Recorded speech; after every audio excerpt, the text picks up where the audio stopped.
Hello friends, welcome to Kuldeep education point. तो friends, ये हमारे आधुनिक भारत के इतिहास की क्लास 1 है, जिसे हम मॉडर्न हिस्ट्री भी कहते हैं। तो आज इस क्लास में हम हमारा जो सिख धर्म है, सिख धर्म के बारे में देखेंगे।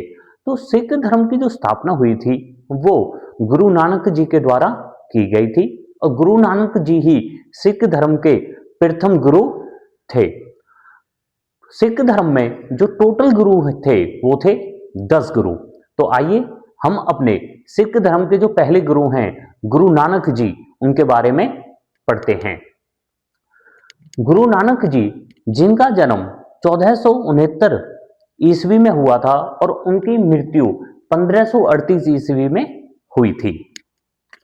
पहला पॉइंट है हमारा कि गुरु नानक जी द्वारा स्थापित किए गए नए धर्म के जो अनुयायी थे उनको सिख कहते थे। और नए धर्म जो सिख धर्म था उसकी जो स्थापना हुई थी वो 1500 ईस्वी में हुई थी। नेक्स्ट पॉइंट आता है हमारा कि गुरु नानक जी का जो जन्म हुआ था वो 15 अप्रैल 1469 ईस्वी में हुआ था और तलवंडी स्थान पर जो पंजाब में था उस समय। और आज के समय में तलवंडी जो क्षेत्र है उसको ननकाना साहब कहा जाता है, जो पाकिस्तान में है। और जिस समय गुरु नानक जी का जन्म हुआ था, जिस दिन, वो दिन था कार्तिक पूर्णिमा का दिन। नेक्स्ट पॉइंट है हमारा कि गुरु नानक जी के जो पिता थे, उनके पिता का नाम था कालूजी मेहता और कालूजी मेहता को कल्याण चंद्र भी कहा जाता था। नेक्स्ट पॉइंट है हमारा कि गुरु नानक जी की माता का नाम था तृप्ता और इनकी बहन थी और बहन का नाम था नानकी। गुरु नानक जी की जो पत्नी थी, पत्नी का नाम था सुलक्षणी, जिसे सुलखनी भी कहा जाता था। गुरु नानक जी जो थे वो खत्री जाति के थे। गुरु नानक जी को एक उपाधि मिली थी जो थी हजरत रबुल मीज, मतलब गुरु नानक जी को हजरत रबुल मीज भी कहा जाता था। नेक्स्ट पॉइंट है हमारा कि गुरु नानक जी ने नानक पंथ भी चलाया था। नेक्स्ट पॉइंट है कि गुरु नानक जी लोधी वंश के इब्राहिम लोधी शासक और मुगल वंश की स्थापना करने वाला भारत में बाबर, इन दोनों शासकों के समकालीन थे। मतलब लोधी वंश के इब्राहिम लोधी और मुगल वंश के बाबर शासक के समकालीन थे गुरु नानक जी। नेक्स्ट पॉइंट आता है हमारा कि गुरु नानक जी को जो ईश्वरीय ज्ञान प्राप्त हुआ था, तो इनको ईश्वरीय ज्ञान प्राप्त हुआ था 1499 ईस्वी में बई व सुल्तानपुर नदी के तट पर। नेक्स्ट पॉइंट आता है कि गुरु नानक जी, जिन्हें 1499 में ईश्वरीय ज्ञान प्राप्त हुआ था, ये कुछ मान्यताओं के विरुद्ध में थे। ये कुछ मान्यताओं का विरोध किया करते थे। जैसे सबसे पहली थी मूर्ति पूजा। ये जो मूर्ति पूजा होती थी इंसानों की, मतलब उसके विरोध किया करते थे। दूसरा था जाति भेदभाव, मतलब इनका कहना था कि सभी जाति समान हैं, सभी जातियों को समान रूप से देखना चाहिए और जाति के आधार पर मनुष्य के साथ भेदभाव नहीं करना चाहिए। इसलिए ये जाति के भेदभाव के विरोध भी थे। तीसरा पॉइंट आता है मुस्लिम व पंडितों की जो श्रेष्ठता के विरुद्ध थे। मतलब जब अभी हमने देखा कि गुरु नानक जी इब्राहिम लोदी और बाबर के समकालीन थे। इब्राहिम लोदी जो हैं वो सल्तनत काल का शासक है। सल्तनत काल जिसमें 5 वंश थे, गुलाम वंश, तुगलक वंश, खिलजी वंश, लोदी वंश, सैयद वंश और मुगल वंश। तो ये जो शासक थे ये मुसलमान थे और ये अपनी जो श्रेष्ठता थी उसको ज्यादा बढ़ चढ़कर बताया करते थे। दूसरे थे पंडित। हमारे जो वर्ण हैं ऋग्वेद के जो 10वें मंडल में हमारे जो 4 वर्ण बताए गए हैं, ब्राह्मण, क्षत्रिय, वैश्य और शूद्र। तो जो पंडित थे, पंडित अपने आप को क्षत्रिय बताया करते थे, मतलब और वर्णों से अपने आप को क्षत्रिय बताते थे और दूसरे वर्णों के साथ भेदभाव भी किया करते थे। तो गुरु नानक जी इन मान्यताओं के विरोध में थे, जो थी मूर्ति पूजा, जाति भेदभाव, मुस्लिम व पंडितों की श्रेष्ठता के विरुद्ध थे गुरु नानक जी, ऐसा एनसीईआरटी में कहा गया है। नेक्स्ट पॉइंट आता है हमारा कि गुरु नानक जी ने धर्म प्रचार के लिए संगतों की स्थापना की गई थी, मतलब सिख धर्म के प्रचार के लिए गुरु नानक जी ने संगतों की स्थापना की गई थी। गुरु नानक जी ने मानवता, समानता, सत्य का संदेश दिया था। नेक्स्ट पॉइंट है हमारा कि लंगर व्यवस्था, जिसे पंगत व्यवस्था भी कहा जाता है, इसकी जो शुरुआत हुई थी, लंगर व्यवस्था की जो शुरुआत हुई थी वो गुरु नानक जी के द्वारा की गई थी। नेक्स्ट पॉइंट है हमारा कि सिख आंदोलन का अगुवा माना जाता है, कि सिख आंदोलन की जो शुरुआत मानी जाती है वो गुरु नानक जी के द्वारा मानी जाती है। नेक्स्ट पॉइंट है हमारा कि मुगल शासक बाबर ने गुरु नानक जी व उनके शिष्य मर्दाना को भूलवश बंदी गृह में डाल दिया गया था। क्वेश्चन ये आएगा कि कौन से मुगल शासक ने गुरु नानक जी को बंदी गृह में डाल दिया था, तो बाबर ने डाल दिया था। बाबर ने गुरु नानक जी और उनके शिष्य मर्दाना को भूलवंश बंदी गृह में डाल दिया गया था। नेक्स्ट पॉइंट है हमारा कि गुरु नानक जी ने अपना जो उत्तराधिकारी, मतलब जो दूसरा सिख गुरु नियुक्त किया था, वो था उनका शिष्य लहना, जिसे अंगद भी कहा जाता था। मतलब गुरु नानक जी के बाद जो दूसरे गुरु बनते, जो उत्तराधिकारी थे, वो थे अंगद, जिन्हें लहना भी कहा जाता था बचपन में। गुरु नानक जी के 2 पुत्र थे, एक थे श्रीचंद्र और दूसरे थे लक्ष्मीचंद। जो श्रीचंद्र पुत्र थे, इन्होंने उदासी संप्रदाय की स्थापना की थी। इनके एक पुत्र जो श्रीचंद हैं, उन्होंने उदासी संप्रदाय की स्थापना की थी। नेक्स्ट पॉइंट आता है हमारा कि गुरु नानक जी के जो उपदेश थे, उन उपदेशों का जो संग्रह करके एक ग्रंथ बनाया गया था, जो था जपजी या जापूजी साहिब। नेक्स्ट पॉइंट आता है कि गुरु नानक जी के जो जीवन चरित्र के ऊपर जो ग्रंथ की रचना हुई थी, वो था जनमानसखी। नेक्स्ट पॉइंट है हमारा कि गुरु नानक जी के जो अनुयायी थे या जो शिष्य थे, उनको नानक पंथी भी कहा जाता है।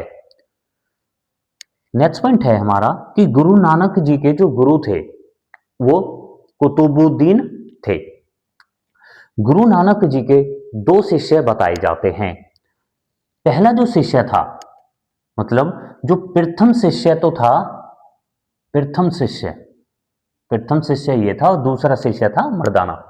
तो जो मर्दाना था, जो शिष्य था, जो इनके साथ बाबर के द्वारा बंदी गृह में डाल दिया गया था, मर्दाना जो शिष्य था, मर्दाना शिष्य रकाब यंत्र बजाता था। तो क्वेश्चन ये आएगा कि गुरु नानक जी का वह कौन सा शिष्य था जो रकाब यंत्र बजाता था, तो वो था मर्दाना शिष्य।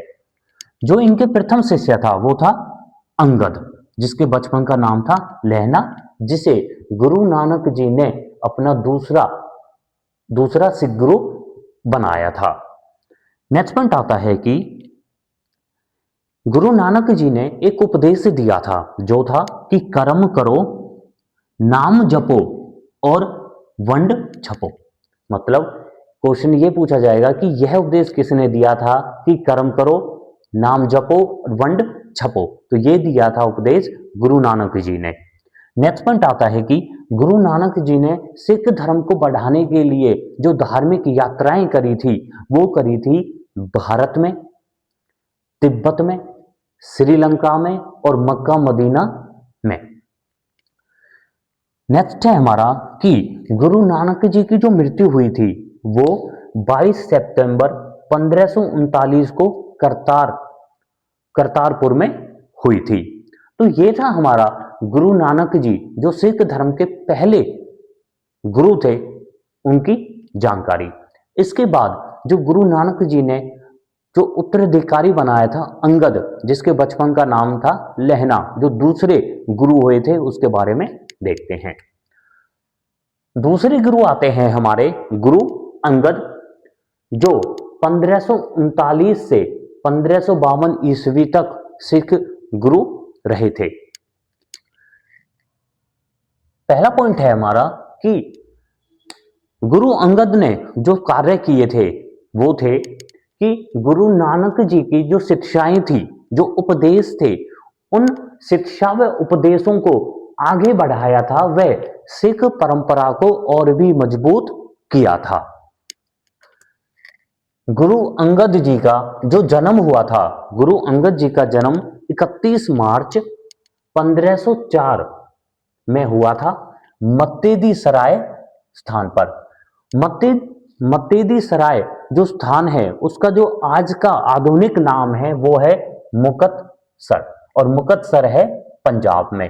मतलब इनका जो जन्म हुआ था 1504 ईस्वी में, वो पंजाब में हुआ था। नेक्स्ट पॉइंट है हमारा कि गुरु अंगद जी के जो पिता का नाम था वो था फेरूमल, और इनकी माता का नाम था माता सबीराई। नेक्स्ट पॉइंट है हमारा कि गुरु अंगद जी की जो पत्नी थी, पत्नी का नाम था माता खीवी, और इनकी जो संतान थी, इनके 2 पुत्र थे और 1 पुत्री थी। नेक्स्ट पॉइंट आता है कि गुरु अंगद ने शारीरिक विकास के लिए अखाड़ों का निर्माण करवाया था। अखाड़ों की स्थापना, अखाड़ों की शुरुआत जो करवाई थी वो गुरु अंगद ने करवाई थी। नेक्स्ट पॉइंट आता है कि गुरु अंगद ने जो सिख धर्म की जो गद्दी की स्थापना करी थी वो खदूर स्थान पर करी थी। खदूर साहिब को सिख धर्म की गद्दी बनाया गया था। नेक्स्ट पॉइंट आता है कि लंगर व पंगत व्यवस्था को स्थायी बनाया था। जो लंगर व्यवस्था शुरू की गई थी गुरु नानक जी के द्वारा, उस लंगर व्यवस्था को स्थायी रूप व नियमित रूप दिया था किसने? अंगद ने। अंगद ने लंगर व्यवस्था, जिसे हम पंगत व्यवस्था भी कहते हैं, उसको स्थायी रूप दिया था। नेक्स्ट पॉइंट आता है कि गुरु अंगद जी की भी जो जाति थी वो थी खत्री जाति। जिस प्रकार से इनकी गुरु नानक जी की भी जाति खत्री थी और इनके शिष्य गुरु अंगद जी की भी जाति खत्री थी। इनका जो बचपन का नाम था वो था लहना। नेक्स्ट पॉइंट आता है कि गुरुमुखी लिपि की जो शुरुआत करी थी वो गुरु अंगद ने करी थी और इसे जनसाधारण तक पहुंचाया था, मतलब जनता के बीच में भी पहुंचाया था। पंजाबी भाषा की जो लिपि है वो है गुरुमुखी लिपि, जिसकी शुरुआत जो करी थी वो गुरु अंगद ने की थी। नेक्स्ट पॉइंट आता है कि जिस प्रकार से गुरु नानक जी इब्राहिम लोदी और बाबर के समकालीन थे, उसी प्रकार से अंगद गुरु भी, जो दूसरे गुरु हैं, वो भी शेर शाह व हुमायूं शासक के समकालीन थे। शेर शाह जो सूर्यवंश का शासक है और हुमायूं जो मुगल शासक है, इन दोनों के समकालीन थे गुरु अंगद। नेक्स्ट पॉइंट आता है हमारा कि 1540 में पंजाब में गुरु अंगद और हुमायूं की मुलाकात हुई थी और हुमायूं जब शेर शाह के खिलाफ युद्ध लड़ रहा था तो युद्ध के लिए उन्होंने गुरु अंगद जी से आशीर्वाद लिया था। जो ये युद्ध चल रहे थे ये हुमायूं और शेर शाह के बीच में चल रहे थे। इनके बीच में 2 युद्ध हुए थे। पहला युद्ध जो हुआ था वो 1539 में चौसा का युद्ध हुआ था और जब चौसा का युद्ध 1539 में हुआ था तो ये युद्ध हुमायूं और शेर खां के बीच में हुआ था। 1539 वाले युद्ध में, चौसा के युद्ध में, शेर शाह को शेर खां कहा जाता था। तो ये युद्ध हुमायूं और शेर खां के बीच में हुआ था। जब इस युद्ध में शेर खां ने हुमायूं को पराजित कर दिया था तो हुमायूं की जो जान बचाई थी वो भिश्ती निजाम सिक्का ने बचाई थी। और इसी युद्ध के बाद शेर खां को शेर शाह की उपाधि मिली थी। क्वेश्चन ये आएगा कि कौन से युद्ध के बाद शेर खां को शेर शाह की उपाधि मिली थी, तो वो मिली थी चौसा के युद्ध के बाद जो 1539 में हुआ था। दूसरा युद्ध 1540 में हुआ था। इसी युद्ध के लिए हुमायूं ने गुरु अंगद से आशीर्वाद लिया था और ये युद्ध भी हुमायूं और शेर शाह के बीच में हुआ था, जो था बिलग्राम व कन्नौज का युद्ध। और इस युद्ध में भी हुमायूं पराजित हुआ था। नेक्स्ट पॉइंट है हमारा कि गुरु अंगद जी की जो मृत्यु हुई थी वो 1552 ईस्वी में हुई थी।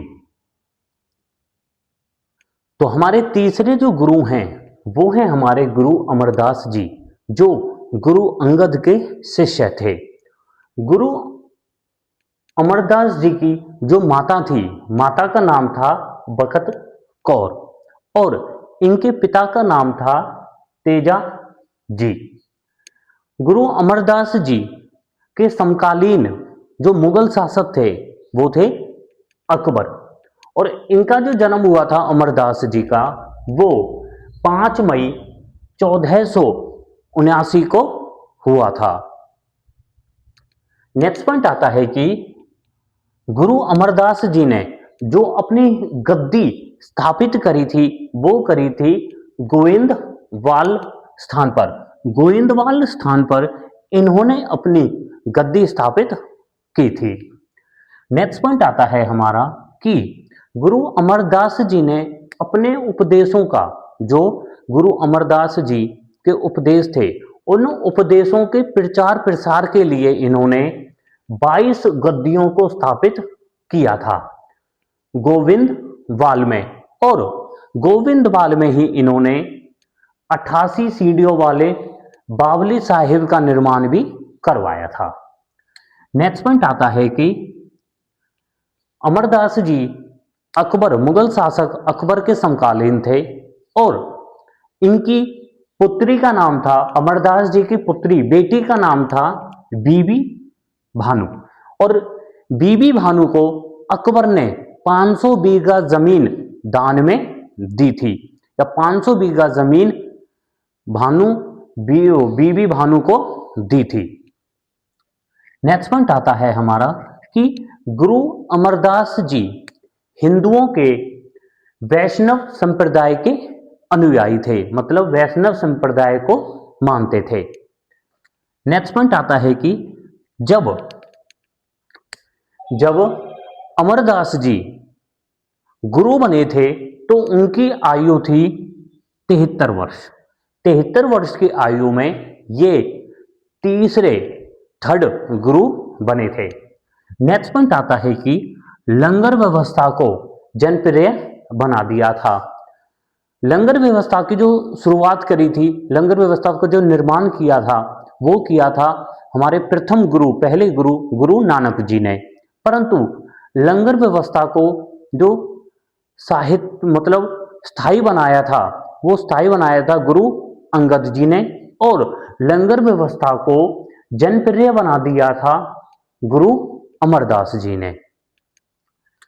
नेक्स्ट पॉइंट आता है हमारा कि इन्हीं के समय पर पारिवारिक सिख, मतलब सिख जो सिख धर्म के शिष्य होते थे उन्हें सिख कहा जाता था, और पारिवारिक सिख मतलब जो अपने परिवार में रहते हुए भी सिख धर्म को मानते थे, पारिवारिक सिख व साधु सिख, जो सिख साधु होते थे जो अपने परिवार को त्याग देते थे वो सिख, इन दोनों पारिवारिक सिख व साधु सिखों के बीच में अंतर बताया गया था और इनके नियम भी बताए गए थे।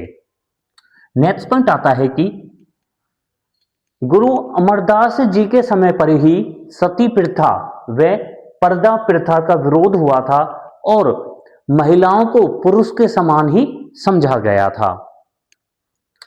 नेक्स्ट पॉइंट आता है कि हमारा कि लवन विवाह पद्धति प्रचलित हुई थी गुरु अमरदास जी के काल में। नेक्स्ट पॉइंट आता है कि अकबर ने गोविंदवाला जाकर, गोविंदवाला जहां पर इन्होंने अपनी गद्दी स्थापित की थी, गोविंदवाला जाकर गुरु अमरदास जी से भेंट की थी और गुरु अमरदास जी की जो पत्नी का नाम था वो था मनसा देवी। नेक्स्ट पॉइंट है हमारा कि इन्होंने एक नियम चलाया था, गुरु अमरदास जी ने एक नियम चलाया था जो था पहले पंगत फिर संगत। जब हमने गुरु नानक जी के बारे में पढ़ा था तो वहां पर जब गुरु नानक जी ने लंगर व्यवस्था शुरू करी थी तो लंगर व्यवस्था को पंगत व्यवस्था भी कहा जाता था। मतलब कि जब तक आप लंगर व्यवस्था में भोजन प्राप्त नहीं करोगे तब तक आपको गुरु से नहीं मिला जा सकता। मतलब पहले आप भोजन प्राप्त करिए तभी आप गुरु से मिल सकते हो। तो पहले पंगत मतलब पहले लंगर फिर संगत का नियम भी चलाया था अमरदास जी ने। नेक्स्ट पॉइंट आता है हमारा कि मंजी प्रथा की शुरुआत की थी गुरु अमरदास जी ने। नेक्स्ट पॉइंट है कि गुरु अमरदास जी ने जो इनके शिष्य थे उन शिष्यों को पारिवारिक संत होने का उपदेश दिया था। क्वेश्चन ये पूछा जाएगा कि कौन से गुरु ने अपने शिष्यों को पारिवारिक संत होने का उपदेश दिया था, तो वो दिया था गुरु अमरदास जी ने। नेक्स्ट पॉइंट आता है कि इन्होंने अपना उत्तराधिकारी रामदास को बनाया था। तो यह था हमारा तीसरा गुरु, गुरु अमरदास जी, जिनकी मृत्यु 1574 में हो जाती है। और अब हमारा जो चौथा गुरु बना था वो थे गुरु रामदास जी। और गुरु रामदास जी की जो शादी हुई थी, जो विवाह हुआ था, वो अमरदास जी की बेटी पुत्री बीबी भानु से हुआ था। तो गुरु अमरदास जी, गुरु रामदास जी गुरु अमरदास जी के दामाद व शिष्य थे। नेक्स्ट पॉइंट आता है कि गुरु अमरदास जी ने अमृतसर नगर की स्थापना करवाई थी 1577 में। और अमृतसर जो नगर था, अमृतसर नगर का जो पुराना नाम था वो था रामदासपुर। पहले इसको रामदासपुर कहा जाता था, परंतु वर्तमान में इसे अमृतसर नगर कहा जाता है, जिसकी स्थापना 1577 ईस्वी में हुई थी। नेक्स्ट पॉइंट आता है कि इनके जो अनुयायी थे, मतलब रामदास गुरु के जो अनुयायी थे, जो शिष्य थे, उनको रामदासी भी कहा जाता था। नेक्स्ट पॉइंट आता है कि गुरु रामदास जी ने 2 नए तालाब का निर्माण शुरू करवाया था और वो 2 नए तालाब थे अमृतसर तालाब और संतोषसर तालाब। दोबारा से देखिए कि इन्होंने 2 नए तालाबों का निर्माण शुरू करवाया था। एक था अमृतसर तालाब और दूसरा था संतोषसर तालाब। नेक्स्ट पॉइंट है हम कि गुरु रामदास जी ने जो ये सिखों के गुरु आ रहे थे बनते, इस सिखों के गुरु को जो ये गुरुओं का पद था, इस पद को वंशानुगत कर दिया था। मतलब अब उनके ही परिवार वाले जो थे वो ही सिख गुरु बनेंगे। तो गुरु पद को जो वंशानुगत किया गया था वो किया गया था गुरु रामदास जी के द्वारा। नेक्स्ट पॉइंट है हमारा कि इन्होंने अपने तीसरे पुत्र अर्जुन देव को गुरु बनाया था। और अर्जुन देव जो थे वो सिख धर्म के 5वें गुरु बनाए गए थे और इनकी मृत्यु 1581 में हो गई थी। रामदास जी के बाद इनके जो तीसरे पुत्र थे अर्जुन देव, उनको 5वां गुरु बनाया गया था। तो अर्जुन देव का जो गुरु काल था, जो ये गुरु बने थे, वो 1581 से लेके 1606 ईस्वी तक बने थे। नेक्स्ट पॉइंट है हमारा कि गुरु अर्जुन देव जी को सच्चा पातशाह भी कहा जाता था। सच्चा पातशाह अर्जुन देव गुरु को कहा जाता था।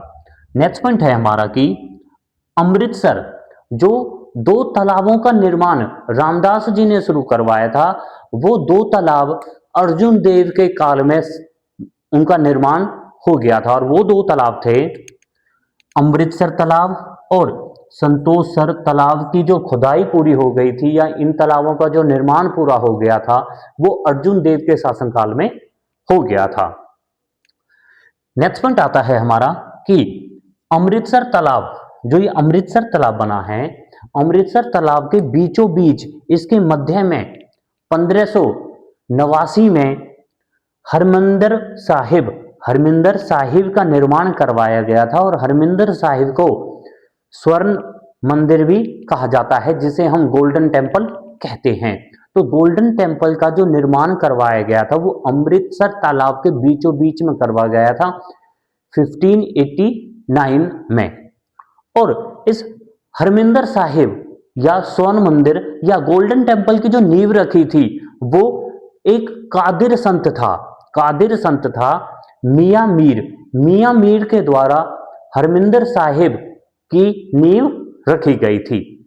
दोबारा से देखिए कि 2 तालाब थे, अमृतसर तालाब व संतोषसर तालाब। इसका जो निर्माण शुरू हुआ था वो हुआ था रामदास जी के शासनकाल में, परंतु इसका जो निर्माण पूरा हुआ था वो हुआ था अर्जुन देव जो 5वें गुरु थे उनके काल में। जो अमृतसर तालाब है, इस अमृतसर तालाब के बीचों बीच में हरमिंदर साहिब जो स्वर्ण मंदिर कही जाती है, जिसे हम गोल्डन टेम्पल कहते हैं, उसका निर्माण हुआ था 1589 में। और इसका जो नींव रखी थी, इस मंदिर की गोल्डन टेम्पल की जो नींव रखी थी वो कादिर संत मियां मीर ने रखी थी।